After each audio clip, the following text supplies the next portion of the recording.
Welcome back, everyone.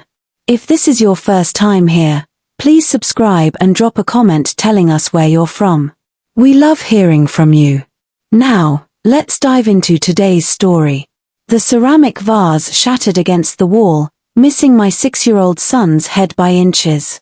Time seemed to fragment like the broken pieces scattering across our kitchen floor as I watched Marcus try to shield his little sister. The birthday cake I'd spent hours decorating sat forgotten on the counter, chocolate frosting still soft, candles waiting to be lit. Then I saw my father-in-law Robert's expression. Not shocked at what he'd done.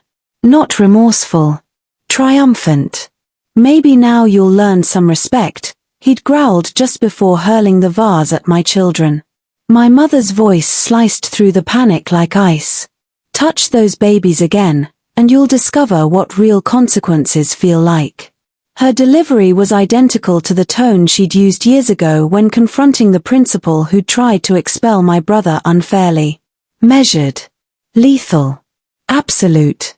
I'd been married to David for 7 years. 7 years of Robert's commentary about my questionable parenting, my career as a graphic designer, my biracial children's hair texture. David could have married someone from our circle, he'd announced during family gatherings. Instead he chose this. That afternoon, I'd finally confronted him.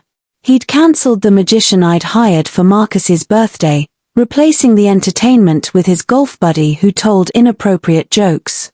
Nobody wants your discount party entertainment, Simone, he'd declared, after calling to cancel my booking.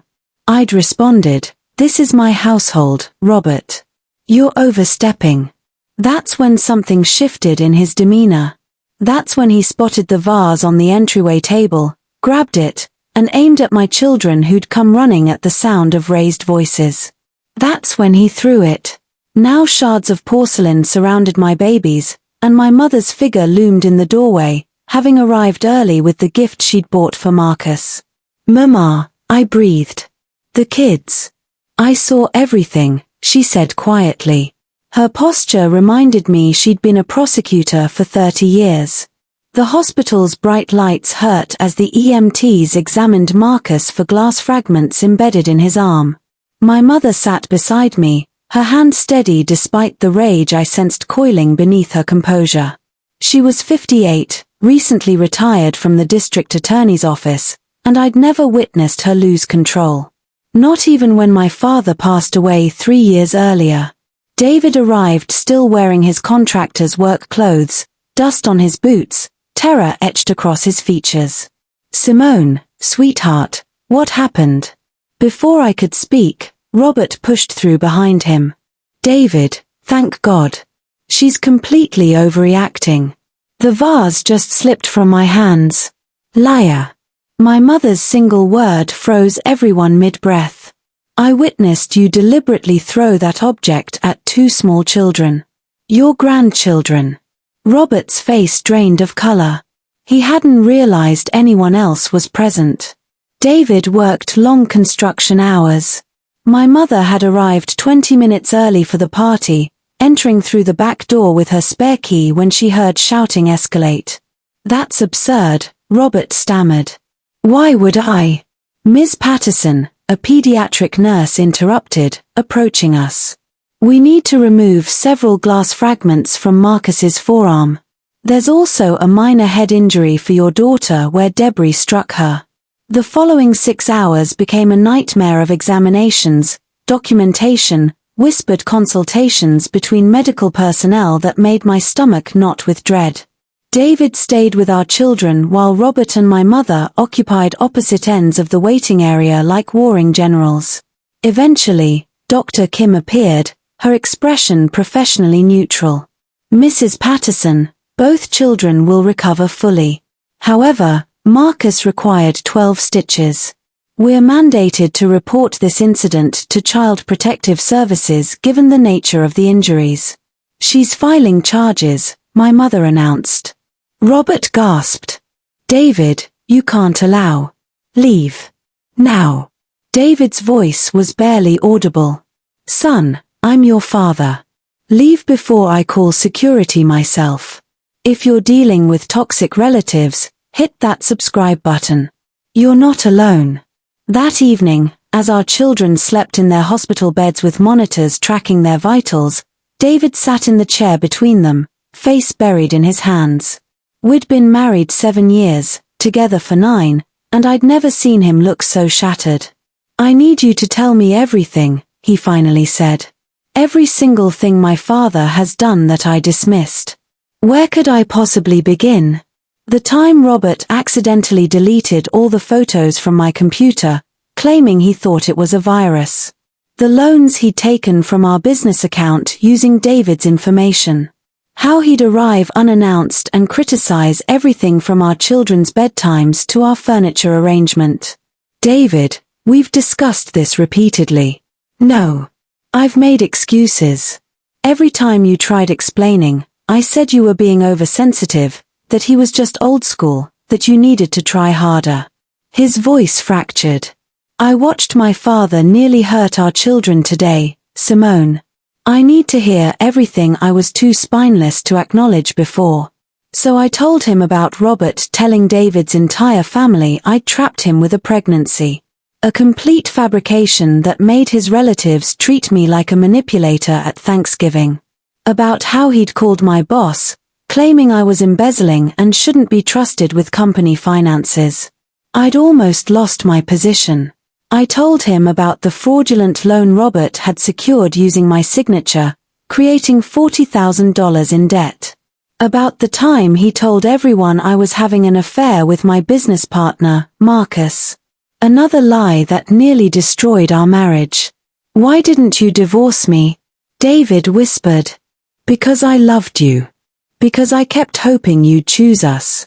Outside the room, I heard my mother's voice, sharp and authoritative. She was calling someone, using her attorney voice, the one that meant serious business was underway. My mother, Linda Patterson, wasn't just a retired prosecutor. She'd spent 3 decades trying complex criminal cases, securing convictions against people who thought themselves untouchable. She understood law the way most people understood breathing.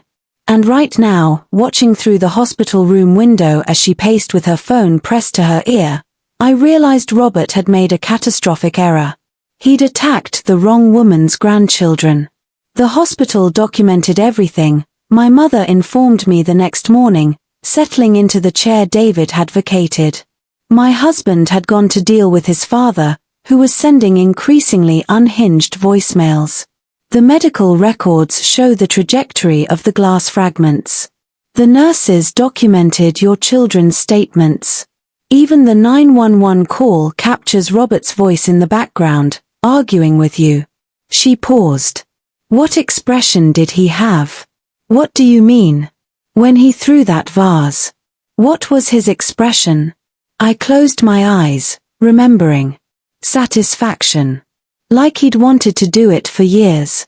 My mother pulled out her tablet, showing me documents she'd already obtained. Robert has a history. 2 previous assault allegations filed against him over the past 12 years. Both dismissed after victims withdrew their complaints. My heart stopped. What victims? David's ex-fiancée from years ago, his business partner's daughter, and David's younger sister's husband. She let that information settle. David has a sister, Michelle. She lives in Oregon now. Hasn't contacted the family in 5 years. My mother's expression was grave. Her husband, Tyler, was hospitalized after Robert attacked him with a golf club at a family barbecue. He filed charges, then suddenly dropped everything and they relocated across the country. The room tilted. Robert did that too? Can't prove it definitively. The case closed. But the circumstances are identical, Simone. And I refuse to let him do to your children what is done to others. Don't forget to like this video if you're on the edge of your seat. David didn't know my mother had contacted Michelle. He didn't know that later that evening, a woman with David's features and cautious eyes would enter our hospital room carrying the weight of 5 years of silence. You must be Simone, Michelle said softly. I'm sorry we're meeting under these circumstances. I wish I'd reached out sooner. She pulled up a chair, and for the next hour, she told us a story that made our hospital stay seem like a vacation. Michelle was 39, 5 years older than David.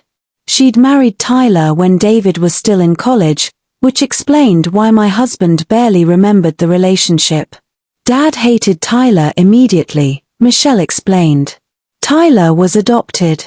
His birth parents were unknown.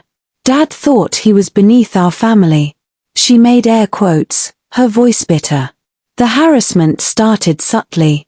Comments about Tyler's background, his career as a teacher, his hobbies.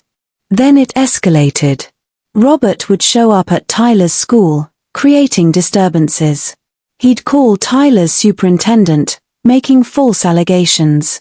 He'd tell people Tyler was abusing prescription medication.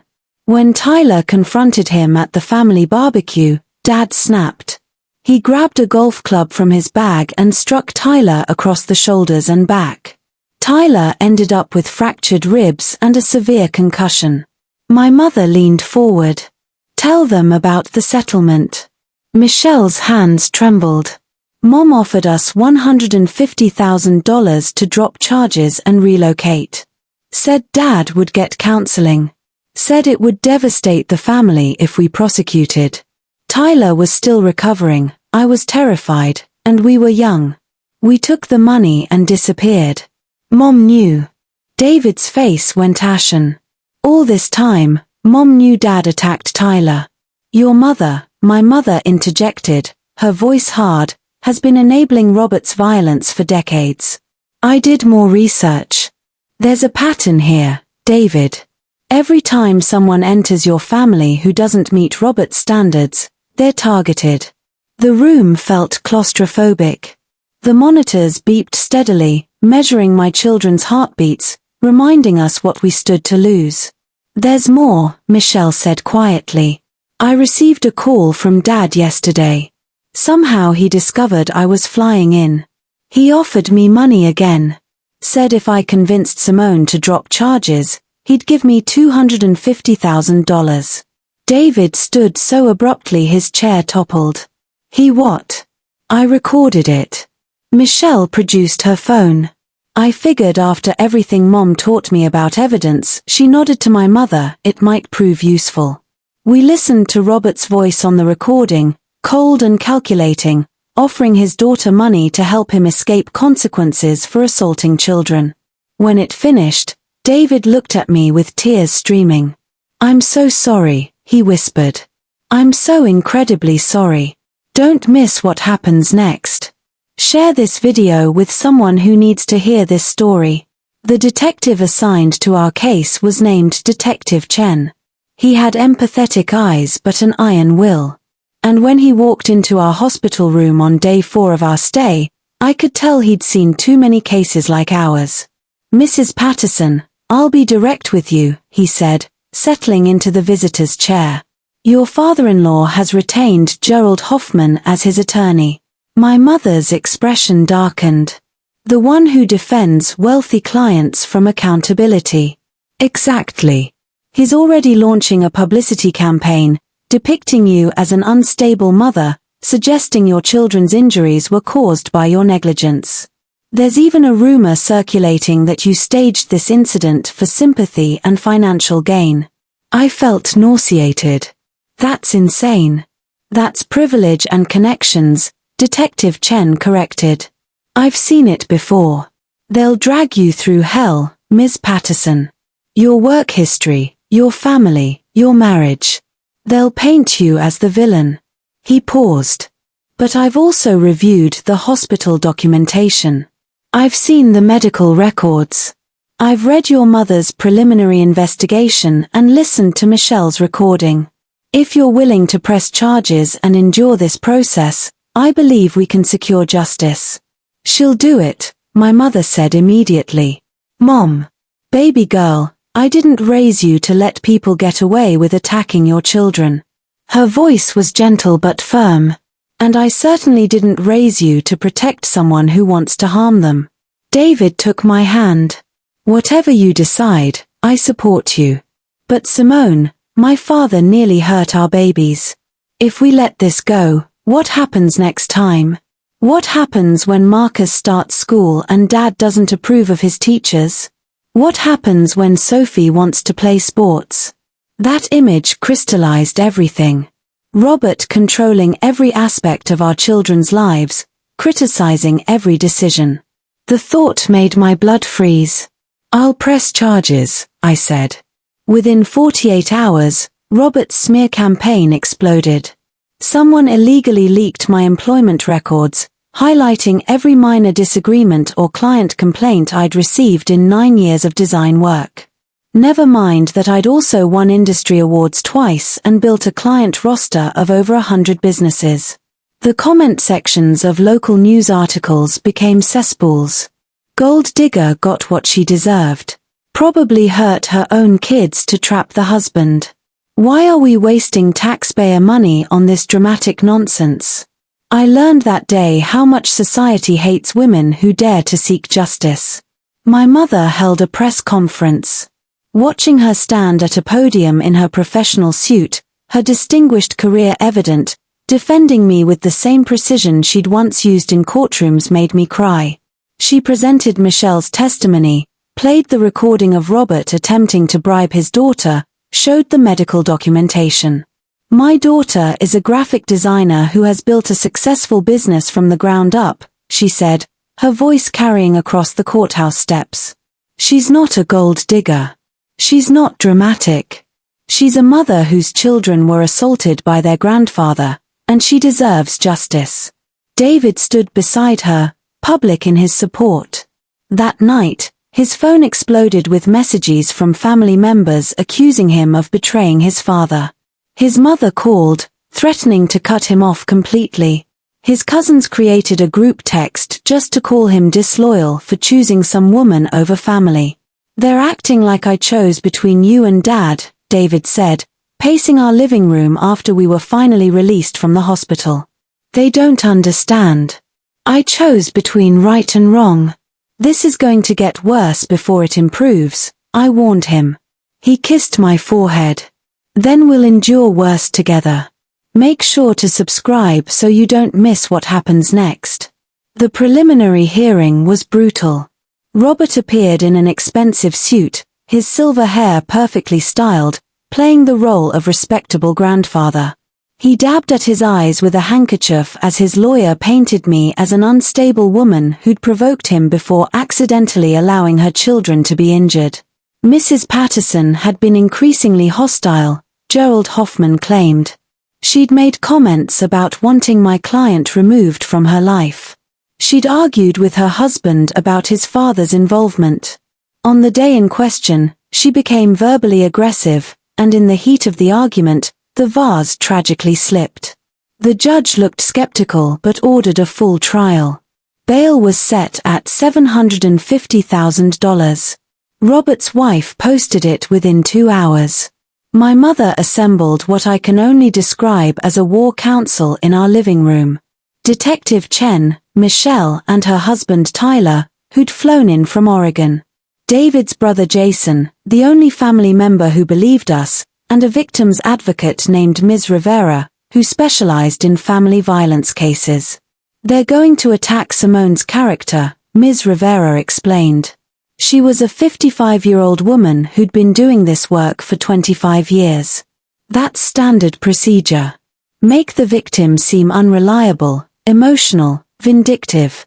They'll use every stereotype available. How do we counter that? David asked. With evidence, with witnesses, and with truth. My mother spread folders of documents across our coffee table. I've been investigating Robert's history. In addition to the assaults, there are financial crimes. Simone, you mentioned fraudulent loans. I nodded. He took $40,000 using my information over 8 months, always amounts just below what would trigger fraud alerts. I have the documentation, David added quietly. I thought Dad was having financial difficulties. I didn't realize he was stealing. Detective Chen leaned forward. That changes everything. financial fraud, identity theft. These strengthen the prosecution's case. They demonstrate pattern and intent. Over the next 4 weeks, we built our case like a fortress. The day before trial, a woman named Rebecca reached out through my mother's legal contacts. She was David's ex-fiancée from 12 years ago, the one mentioned in Mom's investigation. "I need to testify," she said when we met her at a restaurant. She was 38, a veterinarian with visible scars on her right hand. "Robert did this to me." Rebecca's story was hauntingly familiar. She and David had been engaged for 18 months in their 20s. Robert had despised her immediately. Rebecca was Korean American, first generation, and worked her way through veterinary school as a waitress. "He told everyone I was trying to steal David's trust fund. I didn't even know he had one." Rebecca's hands shook as she held her water glass. "He started stalking me, appearing at my clinic, calling my employers saying I was abusing animals. Then one night, he showed up at my apartment." "What happened?" I asked gently. "He attacked me with a fireplace poker. Said I was ruining his son's life and he'd eliminate me before he let me marry David." Rebecca pulled off her glove, revealing a long scar running across her palm. "I got 23 stitches, filed charges. Then David begged me to drop them. Said his father would get therapy. Said I was destroying his family." David, who'd been silent until now, looked devastated. "Rebecca, I didn't know." "You did, David. I told you he attacked me. You said I must have provoked him, that he was just protecting you. You chose your father over me, so I dropped the charges and moved to another state." Her eyes were hard. "But I'm not letting him get away with it this time. I'm testifying." Over the next 48 hours, 3 more people came forward. David's high school girlfriend Amber, who Robert had shoved down stadium bleachers at a football game, causing a broken wrist. His brother Jason's ex-girlfriend Tara, who Robert had accidentally hit with his car 2 years ago. And Tyler, ready to finally tell his story. "We had an army of survivors, and we were going to war." Comment below if you've ever dealt with a toxic family member. The courtroom was packed. Half of David's family sat behind Robert, glaring hatred at me. The other half, Michelle, Jason, and a few courageous cousins, sat behind us. My mother sat directly behind me, a silent guardian. The prosecution went first. They presented the medical documentation, the hospital records, the statements from Marcus and Sophie. You could hear gasps throughout the courtroom as the prosecutor described the trajectory of the glass, the injuries, the deliberate nature of the act. "The defendant's actions show no accident, no slip of the hand," the prosecutor said. "This was deliberate violence against children." Robert's lawyer tried to argue that the incident was accidental, that I'd provoked Robert and he'd simply reacted poorly. Then my mother took the stand. "I was in the kitchen approximately 15 feet away with a clear line of sight," she testified, her professional bearing evident. "I heard the defendant say, 'Maybe now you'll learn some respect.' I saw him deliberately pick up the vase and throw it at 2 small children. My daughter never touched the defendant. She was moving to protect her children when the assault occurred." On cross-examination, Hoffman tried to suggest my mother was biased. My mother's response was devastating. "Sir, I spent 30 years prosecuting people I'd known personally, colleagues I'd considered friends, when they violated the law. I understand the difference between loyalty and justice. What I witnessed was assault against children." Then Rebecca took the stand, then Amber, then Tara, then Tyler, who broke down describing the lasting injuries from Robert's attack. The pattern was undeniable. One by one, they dismantled Robert's facade of respectability. When it was my turn to testify, I wore a simple dress and minimal makeup. I told the truth about the years of abuse, about the theft, about the manipulation, about how I'd finally stood up for myself. And Robert's response had been to attack my children. "Why didn't you leave?" Hoffman asked during cross-examination. "Because I loved my husband. Because I hoped things would change.